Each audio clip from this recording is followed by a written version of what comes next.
প্রত্যাশী আমার ভাই ও বোনেরা, আশা করি সকলে ভালো আছেন। আমিও ভালো আছি। সকলে অবগত আছেন বা অনেকে জানেন না, ৩৭৮ শূন্য পদে যে পোস্টমাস্টার জেনারেল কার্যালয় মেট্রোপলিটন যে সার্কেল, সেখানে একটা নিয়োগ বিজ্ঞপ্তি প্রকাশ করেছে। ঢাকাতে নিয়োগ বিজ্ঞপ্তি প্রকাশ করেছে। এখানে আপনার শূন্য পদের সংখ্যা হলো আপনার ৩৭৮টি শূন্য পদ। এখন এখানে হলো আপনার ২৫৫ প্লাস ১২৩, মানে মোট হলো আপনার এখানে দিয়ে দিয়েছে ৩৭৮ পদ। এখন এখানে বিষয়বস্তুটা হলো ঢাকা জেলা সহ সকল জেলার প্রার্থীরা আবেদন করতে পারবেন। এখন এখানে কিন্তু আবার নির্দিষ্ট করে ভাগ করে দিয়েছে যে ঢাকা জেলা কোন কোন প্রার্থী, কোন কোন পদের প্রার্থীরা ঢাকা জেলা আবেদন করতে পারবেন, ঢাকা মেট্রোপলিটন যে উত্তর দক্ষিণে আছেন, এবং বাংলাদেশের যে সকল জেলার প্রার্থীরা কোন কোন জেলার আবেদন করতে পারবেন। অ্যান্ড আবার নির্দিষ্ট করে ভাগ করে দিয়েছে যে কোন কোন জেলার প্রার্থীরা আবেদন করতে পারবেন। তো এখানে কিন্তু আবার ৫ ক্যাটাগরি জেলার প্রার্থীরা আবেদন করতে পারবেন, আবার সকল জেলার প্রার্থী আবেদন করবেন এবং ঢাকা জেলার প্রার্থীরা আবেদন করতে পারবেন। এটা হলো রাজস্ব খাতভুক্ত নিয়োগ।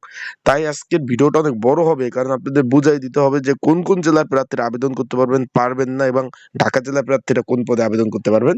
তাই ভিডিওটা একটু বড় হবে ভাই, তাই ভিডিওটা সুন্দরভাবে দেখবেন। তাহলে একটা ভিডিও দেখলেই আপনারা সম্পূর্ণ বিস্তারিত বিষয়বস্তু আপনারা জানতে পারবেন, এবং আবেদনের নিয়মাবলী এবং এই পদের কাজ কি সেই বিষয়ে আলোচনা করব।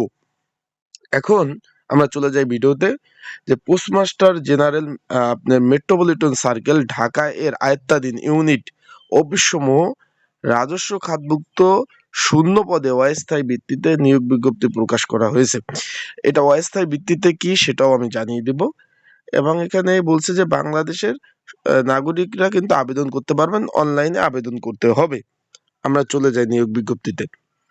আমরা এখানে দেখতে পাচ্ছি পদের নাম, বেতন স্কেল, শিক্ষাগত যোগ্যতা, ইউনিট এবং অফিসের নাম, পদ সংখ্যা, যে এলাকা বা যে জেলার আদিবাসীগণ আবেদন করতে পারবেন, ইউনিট এবং অফিসের অধিকার ক্ষেত্রে অনুসরণে। এখানে কিন্তু আমি সর্বোপরি আপনাদের বলে দেব, তাই আপনারা একবারে সুন্দরভাবে দেখবেন, যেন এক ভিডিও দেখলে আপনারা সম্পূর্ণ তথ্য পেয়ে যান। আমরা প্রথমে দেখতে পাচ্ছি পোস্টাল অপারেটর। এখানে বেতন গ্রেড হলো 15 নাম্বার গ্রেড, ৯,৭০০ টাকা থেকে 23,490 টাকা বেচিক। কোন স্বীকৃত বোর্ড হতে উচ্চ মাধ্যমিক পাশ থাকতে হবে, উচ্চ মাধ্যমিক মানে এইচএসসি পাশ থাকতে হবে। এখন আমরা চলে যাই, এখানে আমরা দেখতে পাচ্ছি ঢাকা জিপিও ঢাকা। এখানে হলো আপনার ইউনিটের নাম। শূন্য পদের সংখ্যা হলো 57টি। এখানে কারা আবেদন করতে পারবেন? ঢাকা, গাজীপুর, মানিকগঞ্জ, মুন্সিগঞ্জ, নারায়ণগঞ্জ, নরসিংদী, কিশোরগঞ্জ, টাঙ্গাইল, ময়মনসিংহ, জামালপুর, নেত্রকোনা ও শেরপুর জেলার বাসিন্দারা আবেদন করতে পারবেন। কোন পদে? পোস্টাল অপারেটর, 57টি শূন্য পদ। আমরা চলে যাই ঢাকা।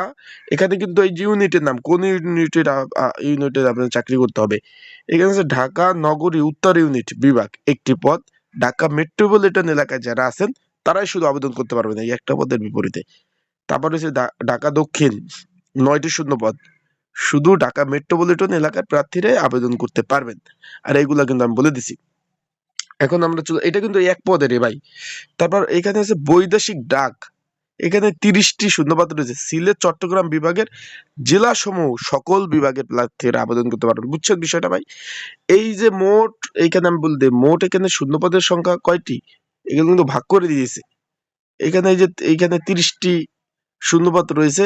এখানে শুধুমাত্র এই পদ কিন্তু একটাই ভাই, আমি বলে দেই, এই পদ মানে পোস্টাল অপারেটর একটাই পদ, কিন্তু ভাগে ভাগে ভাগ করে দিচ্ছে কোন জেলায় কতজন প্রার্থীর আবেদন করতে পারবেন। এই 30টি পদে সিলেট চট্টগ্রাম বিভাগ ব্যতীত সকল জেলার প্রার্থীরা আবেদন করতে পারবেন। এখন আমরা চলে যাই যে ব্যাংক নিয়ন্ত্রণ অফিস ঢাকা। এখানে 2টি পদ, সকল জেলার প্রার্থীরা আবেদন করতে পারবেন। ঢাকার যে সদর প্রধান ডাকঘর রয়েছে, সেখানে 30টি শূন্যপদ। ঢাকা মেট্রোপলিটন এলাকার যারা বাসিন্দা রয়েছে তারাই আবেদন করতে পারবেন, বাকিরা কিন্তু আবেদন করতে পারবেন না। নারায়ণগঞ্জে প্রধান ডাক নারায়ণগঞ্জ রয়েছে, সেখানে 6টি পদ। শুধু নারায়ণগঞ্জ জেলার প্রার্থীরা আবেদন করতে পারবেন, বাকি জেলার পদ আবেদন করতে পারবেন না। ফেরত চিঠি অফিস, 3টি শূন্যপদ, শুধু ঢাকা জেলা প্রার্থীরা আবেদন করতে পারবেন। তার মানে আমরা মোটামুটি আপনাদের বোঝাতে সক্ষম হয়েছি পোস্টাল অপারেটর প্রার্থীরা কি কোন কোন পদে আবেদন করতে পারবেন। এখন আমরা চলে যাই দ্বিতীয় নাম্বার পদে, ড্রাইভার ভারী। এখানে কোন কোন জেলার প্রার্থীরা আবেদন করতে পারবেন? 15 নাম্বার গ্রেড, 9,700 টাকা থেকে 23,400 টাকা বেচিক। কোনো স্বীকৃত বোর্ড হইতে মাধ্যমিক পাস থাকলেই কিন্তু আবেদন আপনারা করতে পারবেন। এখন চলে যাই আমরা সেই বিষয়। তার আগে আমি একটু বলে দেই ভাই আপনাদের, যারা আমার ইউটিউব চ্যানেলে নতুন তারা এখনই আমার ইউটিউব চ্যানেলটা সাবস্ক্রাইব করে রাখেন, ফেসবুক পেজ হলে অবশ্যই ফলো করে রাখবেন, লাইক কমেন্ট শেয়ার করে অন্যকে দেখার একটা সুযোগ করে দিবেন।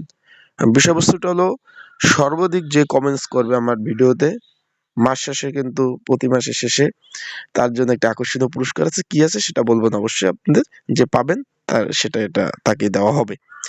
এখন আমি চলে যাই যে বিষয়, ড্রাইভার। এখানে ঢাকা নগরী দক্ষিণ বিভাগ 2টি শূন্যপদ রয়েছে। ঢাকা মেট্রোপলিটন এলাকা যারা বাসিন্দা আছে তারা আবেদন করতে পারবে। ড্রাইভার হালকা 16 নাম্বার গ্রেড 9,300 টাকা থেকে 22,490 টাকা বেচিক। কোন স্বীকৃত বোর্ড হইতে মাধ্যমিক পাশ হলে আবেদন করতে পারবেন। এখানে কিন্তু একটা জিনিস খেয়াল করবেন, এই ড্রাইভার পদের কিন্তু আগে নিয়োগগুলা ছিল সব 8%। গভর্নমেন্ট কিন্তু 8% নিয়োগগুলা কমিয়ে দিচ্ছে। এগুলো এখন আপনাদের অবশ্যই এসএসসি পাস থাকতে হবে এবং গাড়ি চালানোর অভিজ্ঞতা থাকতে হবে। এখানে পোস্টমাস্টার জেনারেল কার্যালয় মেট্রোপলিটন যে সার্কেল রয়েছে সেখানে একটি, ঢাকা বিভাগে প্রার্থীরা আবেদন করতে পারবেন। ঢাকা জিপিও অফিসে 4টি শূন্যপদ, ঢাকা, গাজীপুর, মানিকগঞ্জ, তারপর আপনার ময়মনসিংহ, নারায়ণগঞ্জ, তারপর রয়েছে নরসিংদী, কিশোরগঞ্জ, টাঙ্গাইল, তারপর ময়মনসিংহ, জামালপুর, নেত্রকোনা, শেরপুর জেলার সকল প্রার্থীরা আবেদন করতে পারবেন। তারপর ঢাকা নগরী উত্তর একটি শূন্যপদ রয়েছে, ঢাকা মেট্রোপলিটন এলাকার যে বাসিন্দা তারা আবেদন করতে পারবেন। ঢাকা নগরী দক্ষিণ এখানে 2টি পদ রয়েছে, এখানে ঢাকা মেট্রোপলিটন এলাকার যারা বাসিন্দা রয়েছেন তারা আবেদন করতে পারবেন। পোস্টাল যে পদটি রয়েছে সেখানে একটি পদ, এখানে কিন্তু আবার ঢাকা, আপনার গাজীপুর, মানিকগঞ্জ, ময়মনসিংহ, তারপর রয়েছে নরসিংদী, কিশোরগঞ্জ, টাঙ্গাইল জেলা, শেরপুর জেলা প্রার্থীরা আবেদন করতে পারবেন। শেষ। এখন আমরা চলে যাই, পোস্টাল অপারেটর পদ রয়েছে 17 নম্বর গ্রেড 9,000 টাকা থেকে 21,800 টাকা বেচিক। মাধ্যমিক পাশ হলে আবেদন করতে পারবেন। ঢাকা জিপিও অফিসে 37 জন লোক দেবে। এখানে কোন কোন প্রার্থীরা আবেদন করতে পারবেন? ঢাকা, গাজীপুর, মানিকগঞ্জ, মুন্সিগঞ্জ, নারায়ণগঞ্জ, নরসিংদী, কিশোরগঞ্জ, টাঙ্গাইল, ময়মনসিংহ, জামালপুর, নেত্রকোনা, শেরপুর জেলার এইসব জেলা প্রার্থীরা আবেদন কিন্তু করতে পারবেন। এখন আমি এই যে শুরুতেই আপনাদের বলে দিয়েছিলাম যে যে সকল এলাকা বা আদিবাসীগণ আবেদন করতে পারবে তাদের কিন্তু নাম এইগুলা। এখন ভিডিও মাঝখানে একটু বলে দেই, আপনারা যদি কেউ ঘরে বসে নির্ঝামেলায় এই পদগুলোতে অ্যাপ্লাই করতে চান, যে ভাই আমি নির্ঝামেলায় ঘরে বসে নির্ঝামেলায় অ্যাপ্লাই করতে চাই এবং টেলিটকের ফি প্রদান সহ এই পদের জন্য একটা সাজেশন রয়েছে কিভাবে পড়বো, সব যদি আপনি জানতে চান, স্ক্রিনের উপর যে হোয়াটসঅ্যাপ নাম্বার রয়েছে এই নাম্বার আমার সাথে যোগাযোগ করতে পারেন। ডিসক্রিপশন বক্সেও কিন্তু একটা নাম্বার দেওয়া রয়েছে, এই নাম্বারও আমার সাথে যোগাযোগ করে আপনারা কিন্তু ঘরে বসে নির্ঝামেলা আবেদন এবং আপনারা কিন্তু সাজেশন নিয়ে আমার কাছ থেকে পড়তে পারবেন। এখনো ঢাকা দক্ষিণে আছে 4টি শূন্যপদ, ঢাকা মেট্রোপলিটন এলাকার যারা বাসিন্দা রয়েছেন তারাই শুধু আবেদন করতে পারবেন, আর কেউ পারবেন না। ঢাকা সদর 3টি পদ, ঢাকা মেট্রোপলিটন এলাকায় যারা আছেন তারা আবেদন করতে পারবেন।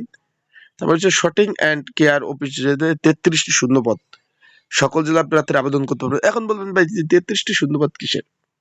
এটা হলো মেল কেরিয়ার পদ। মেল কেরিয়ার পদ এটা 19 নাম্বার গ্রেড 8,500 টাকা থেকে 20,000। এই মেল কেরিয়ার পদের কাজ কি, তারপর আপনার পোস্টাল অপারেটরের কাজ কি, ড্রাইভারের কাজ কি, সব ভিডিও আমার ইউটিউব চ্যানেলে দেওয়া আছে, আপনারা সার্চ দিয়ে আমার ইউটিউব চ্যানেল থেকে দেখে নিতে পারবেন। এখন এই মেল কেরিয়ারের 30টি পদ সকল জেলার। ব্যাক নিয়ন্ত্রণ যে অফিস রয়েছে 2টি পদ, শুধুমাত্র এটাও সকল জেলা প্রার্থীরা আবেদন করতে পারবেন। পরিচ্ছন্নতা কর্মী 20 নাম্বার গ্রেড 8,200 টাকা থেকে 20,010 টাকা। এই পদের কাজকে আমার ইউটিউব চ্যানেলে দেওয়া আছে, 8ম শ্রেণী পাশে আবেদন। পোস্টমাস্টার জেনারেল কার্যালয় মেট্রোপলিটন সার্কেলে 6টি শূন্যপদ, শুধু ঢাকা মেট্রোপলিটন এলাকার যে বাসিন্দা রয়েছে তারা আবেদন করতে পারবেন। জিপিও অফিস একটি, ঢাকা, গাজীপুর, মানিকগঞ্জ, মুন্সিগঞ্জ, তারপর হইলো নারায়ণগঞ্জ, নরসিংদী, কিশোরগঞ্জ, টাঙ্গাইল, তারপর ময়মনসিংহ জেলা প্রার্থীরা আবেদন করতে পারবেন। বৈদেশিক ডাক একটি, সিলেট এবং চট্টগ্রাম জেলা ব্যতীত সকল জেলা প্রার্থীরা আবেদন করতে পারবেন। ব্যাংক নিয়ন্ত্রণ অফিস সকল জেলা। তারপর পোস্টালে একটা, এখানে ঢাকা, গাজীপুর, মানিকগঞ্জ এইসব আবেদন করতে পারবেন। পরে আমরা নিরাপত্তা প্রহরীতে চলে যাই 20 নাম্বার গ্রেড। এই নিরাপত্তা প্রহরী কাজ কি?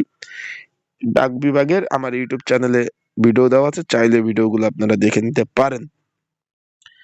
এখন এখানে কোনো স্বীকৃত বোর্ড হইতে মাধ্যমিক পাস থাকতে হবে। 8,250 টাকা থেকে 20,010 টাকা বেচিক। এখানে একটু খেয়াল করবেন, পোস্টাল জেনারেল কার্যালয় 9টি, এখানে শুধু ঢাকা মেট্রোপলিটন এলাকায় যারা বাসিন্দা আছে তারাই আবেদন করতে পারবেন, বাকিরা কেউ আবেদন করতে পারবেন না। ঢাকা জিপিও 3টি, এখানে ঢাকা, গাজীপুর, মানিকগঞ্জ, মুন্সিগঞ্জ, নারায়ণগঞ্জ, এই যে দেখতে পাচ্ছেন এরা আবেদন করতে পারবেন। ভিডিওটা বড় হয়ে যাচ্ছে, একটু শর্টকাট করে একটি মোট 255 জন। আমরা এখন পরের নিয়োগে চলে যাই। নিয়োগ একসাথে 2টা দিছে। এইখানে আছে 7 লিপিকের কাম কম্পিউটার অপারেটর, একটি পদ রয়েছে। একটি আমি একটু শর্টকাটে বলে দেই ভাই, কিন্তু ভিডিও বড় হয়ে যাচ্ছে।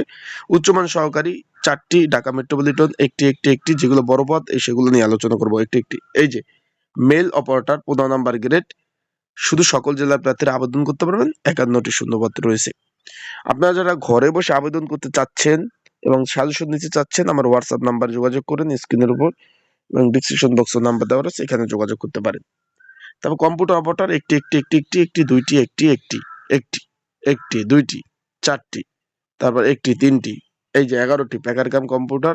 এখানে শুধু ঢাকা, গাজীপুর, আপনার নরসিংদী, কিশোরগঞ্জ, টাঙ্গাইল, জামালপুরে আবেদন করতে পারবেন, 3টা, এবং সেগুলো বড় ভাই, সেগুলো নিয়ে আসুক। এই মোট এই কয়টা পদে, ঠিক আছে। এখন এটার কিন্তু ভাই আবেদন শুরু হয়ে যাবে, আবেদনের ডেটও দিয়ে দিছে। এই যে আপনার 13ই ফেব্রুয়ারি থেকে আবেদন, আজকে 12 তারিখ, কালকে 13 তারিখ। তা যারা ঘরে বসে নিজ ঝামেলায় অ্যাপ্লাই করতে চাচ্ছেন, আমার সাথে যোগাযোগ করতে পারেন। আমার হোয়াটসঅ্যাপ নাম্বারটা 24 ঘন্টায় খোলা রয়েছে।